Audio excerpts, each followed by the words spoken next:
இங்கே பேசினோம். சீமான் பேசியதில் தவறில்லை, நான் பேசுகிறேன், அதையே நான் வழிமொழிகிறேன். போடு பாதுகாப்பு.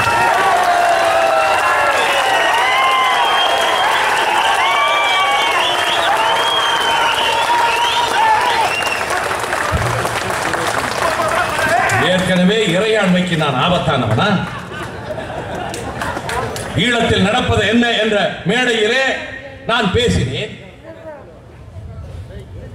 என் மீது தேச துரோக குற்றச்சாட்டை தொடுத்திருக்கிறீர்கள். 124A section. இந்த நாட்டினுடைய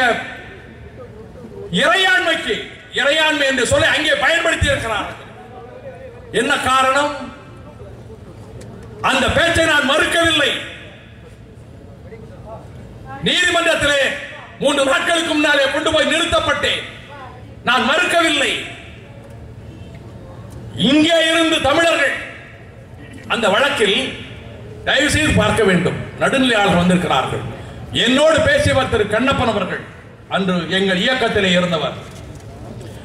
இருவர் மீது வழக்கு. அவர் அந்த மேடையில் பேசியதை நான் நியாயப்படுத்தி இருக்கிறேன். அவர் பேசியது தவறு என்று நான் வாதாடவில்லை. தனித்தமிழ்நாடு உதயமாகும் என்று அவர் முழக்கமிட்டார். அன்றைக்கு அதை நான் நியாயப்படுத்தி பேசினேன்.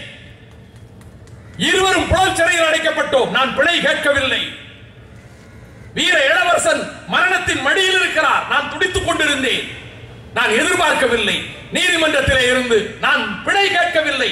ஆனால் நீதிமன்றம் உங்களுக்கு ரிமாண்ட் எக்ஸ்டென்ஷன் இல்லை, இப்படியே நீங்கள் வீட்டுக்கு போகலாம் என்றார்கள். எனக்கு ஒன்றும் புரியவில்லை. பின்னர் தான் அறிந்து கொண்டேன்.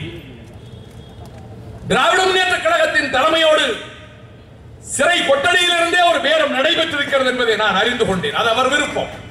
நான் விலகி சென்ற எவரை பற்றியும் நான் விமர்சிப்பது கிடையாது. அது அவருடைய விருப்பம். ஆனால் குற்றப்பத்திரிகையில் அவர் மீது வழக்கில்லை, என் மீது குற்றப்பத்திரிகை. அவர் மீது வழக்கு போட வேண்டும் என்பது என்னுடைய வாதம் அல்ல. A1 A2 நான் முதலாம் பிரதிவாதி, அவர் இரண்டாம் பிரதிவாதி. அவர் மீது வழக்கில்லை. ஒரு கண்ணிலே வெண்ணெய், ஒரு கண்ணிலே சுண்ணாம்பு. இதுக்கு பேர் தான் கருணாநிதியின் கருப்பு கண்ணாடி. நான் பேசினேன். எங்கள் மக்களை படுகொலை செய்து விட்டார்கள், ஈழத்து மக்களை. ஈழத்திலே எங்கள் இன மக்கள், எங்கள் தொப்புள் கொடி உறவுகள் போர்க்களத்திலே இருக்கிறார்கள். 5-6 வல்லரசுகளின் ஆயுத பலத்தோடு அவன் அழித்துக் கொண்டிருக்கின்றான். அவர்களை காக்க வேண்டும். இந்திய அரசே இதே நிலைமை நீடிக்குமானா? நீ சிங்களவனுக்கு ஆயுதம் கொடுக்கிறாய், எங்களிடம் ஆயுதம் இல்லை, இருந்தால் கொடுப்போம். இல்லை, நீ சிங்களவனுக்கு ஆயுதம் கொடுத்து தமிழரை கொள்ள முயற்சிக்கிறாய். இதே நிலைமை நீடிக்குமானா? எங்கள் தமிழர்கள் அழிக்கப்படுகின்ற நிலைமை தொடருமானா? அவர்களை காப்பதற்கு, எங்கள் தொப்புள் கொடி உறவுகளை காப்பதற்கு இந்த கடலை கடந்தும் இந்த தமிழ்நாட்டு வீர வாலிபர்கள் செல்வார்கள், ஆயுதம் ஏந்துவார்கள். தமிழ்நாட்டில் என்று சொல்லவில்லை, அங்கு போய் ஆயுதம் ஏந்துவார்கள், ஆயுதம் ஏந்தி போராடுவார்கள். அப்படி ஒரு கட்டம் வருகிற போது அனைவரையும் அனுப்பி வைத்து விட்டு ஓய்வெடுக்கிறவன் அல்ல, அந்த பட்டாளத்தில் நானும் செல்வேன் என்று சொல்றேன். என்ன தவறு? நடுநிலையாளர் இன்றைக்கு கூட ஒரு தின ஏடு அதை பற்றி விமர்சித்திருக்கிறது. அதை விமர்சிப்பது அவர்கள் உரிமை. அருமை தோழர் தா பாண்டியனை விமர்சிப்பதாக சொல்லி என்னை விமர்சித்திருக்கிறார்கள், அது அவர்கள் உரிமை. அதை பற்றி நான் பத்திரிகை விமர்சிப்பதை பற்றி நான் அதை பற்றி மகிழ்ச்சி அடைகிறேன். ஆனால் நான் கேட்கிறேன், என்ன தவறு? உலகம் பூராவும் சேகுவாராவை போற்றுகிறார்கள். மனிதகுல போராளிகள் எல்லாம் சேகுவாராவை போற்றுகிறார்கள். அவன் பிறந்தது அர்ஜென்டினாவிலே. அவன் தொப்புள் கொடி உறவா பிடல் காஸ்ட்ரோ? கியூபாவிலே இருப்பவன் தொப்புள் கொடி உறவா? சாரமாஸ்டா குண்டுகளிலே டாக்டருக்கு படித்தவன், ஆஸ்துமா நோயை இறுதி வரை சுமந்து கொண்டிருந்தவன், மனிதநேயம் மிக்கவன், இன விடுதலைகளுக்கு விடுதலை போராட்டங்கள் நடைபெற்ற இடங்களுக்கெல்லாம் செல்ல துடித்தவன்.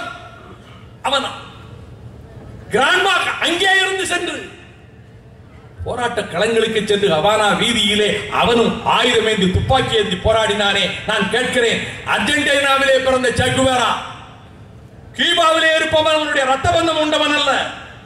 ஆனாலும் கூட இந்த மனித குலத்தில் எங்கெல்லாம் அடக்குமுறை நடக்கிறதோ அதை உடைப்பேன் என்று போறானே, அதை உலகம் பூராவும் பாராட்டுகிறார்களே. அதே உணர்வு இன்றிருக்கின்ற நிலையை விட நாளைக்கு வரப்போகின்ற வருங்கால வாலிபர்கள், வருங்கால 1000 இளைஞர்கள் அத்தகைய உணர்ச்சி பெற்று போக மாட்டார்களா? போவார்கள். இதைத்தானே நாங்கள் பேசினோம். இதற்கெல்லாம் நீங்கள் அடக்குமுறையை ஏவி மிரட்டி பார்க்காதீர்கள். இந்த மிரட்டல் எடுபடாது. வரலாற்றில் யாரும் அடக்குமுறையை பயன்படுத்தி உரிமைகளை நசுக்கியதாக இதுவரை இல்லை. நம்முடைய மதிப்புக்குரிய உள்துறை அமைச்சர் சிதம்பரம் கோபாலபுரத்துக்கு வந்தார் சில நாட்களுக்கு முன்பு. நிருபர்கள் போய் கேட்டார்கள், சிங்களவர்கள் தொடர்ந்து தாக்குகிறார்கள், தமிழக மீனவர்கள் தாக்கப்படுகிறார்கள் என்று. அப்படி எந்த சம்பவமும் நடக்கவில்லையே. ஒரே ஒரு சம்பவம் இடையில் நடைபெற்றிருக்கிறது. இது பத்திரிகை அனைத்திலும் வந்திருக்கிறது. சிதம்பரம் அவர்களே, நீங்கள் சொன்ன அதே காலகட்டத்திலே மாத்திரம் 7 முறை தாக்குதல் நடைபெற்றிருக்கிறது. மக்களை முட்டாள்களாக்கலாம் என்று கருதுகிறீர்களா, அல்லது நீங்கள் முட்டாள் என்று மக்கள் கருத வேண்டும் என்று நினைக்கிறீர்களா? தொடர்ந்து இந்த தாக்குதல் நடக்கிற போது, தமிழக மீனவர்கள் தாக்கப்படுகிற போது, இத்தனைக்கும் காரணமான சிங்களவன், இந்த இன மக்களை கொண்டு குவித்தவன், லட்சக்கணக்கான தமிழர்களை அழித்தவன், முள்ளிவாய்க்காலில் 40,000 தமிழர்களை ஒரே நேரத்திலே அவர்கள் படுகொலை செய்தார்கள். அதிலே பல பேருக்கு உயிர் ஊசலாடி கொண்டிருந்தது. குற்றுயிரும் குறையுமாக துடித்துக் கொண்டிருந்தார்கள்.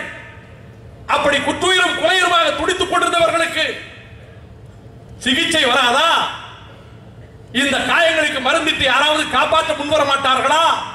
நம் அழுகுரல் கடலுக்கு அப்பால் இருக்கக்கூடிய நம் தாய் தமிழகத்து மக்கள் காதுகளில் விடாதா என்று அவர்கள் ஓலமிட்டு அழுது கதறிக் கொண்டிருந்த நேரத்தில் புல்டோசர்களையும் டேங்குகளையும் ஏற்றி அந்த மண்ணோடு மண்ணாக அவரை கொண்டு குவித்தார். ரத்த சகதியிலே அவர்கள் எலும்புகள் உடைந்து அதிலேயே செத்து போனார்கள். சேனல் 4 இதை படம் பிடித்து காட்டியது. சரியாக மண்மூடி போகாத காரணத்தினால் கழுகுகள் கொத்தி தின்னுகின்ற நிலைமை தமிழனின் பிரேதங்களை, தமிழச்சியின் பிரேதங்களை. இப்படிப்பட்ட கொடிய நிகழ்வுகள் அங்கே நடைபெற்று இதற்கெல்லாம் காரணமான ராஜபக்சே அவன் போர் குற்றவாளியாக நிறுத்தப்பட வேண்டும் என்கிற போது அவனை பாதுகாக்க இந்திய அரசு துடிக்கிறதே. இந்திய அரசு 4 நாள் விருந்தாளியாக அவனை அழைத்து வந்தது. முதல் கட்டத்தில் திருப்பதிக்கு அழைத்துக் கொண்டு வந்தது. ஒவ்வொன்றுக்கும் ஒரு காரணம் இருக்கிறது. ஐரோப்பிய ஒன்றியம் கண்டித்த வேளையில் அவனை திருப்பதிக்கு அழைத்துக் கொண்டு வந்து ஏழுமலையான் கோவிலிலே பரிவட்டம் கட்டி அவரை 80 பேரோடு உள்ளே அழைத்து சென்று 8 மணி நேரம் பக்தர்களை வெளியே காக்க வைத்து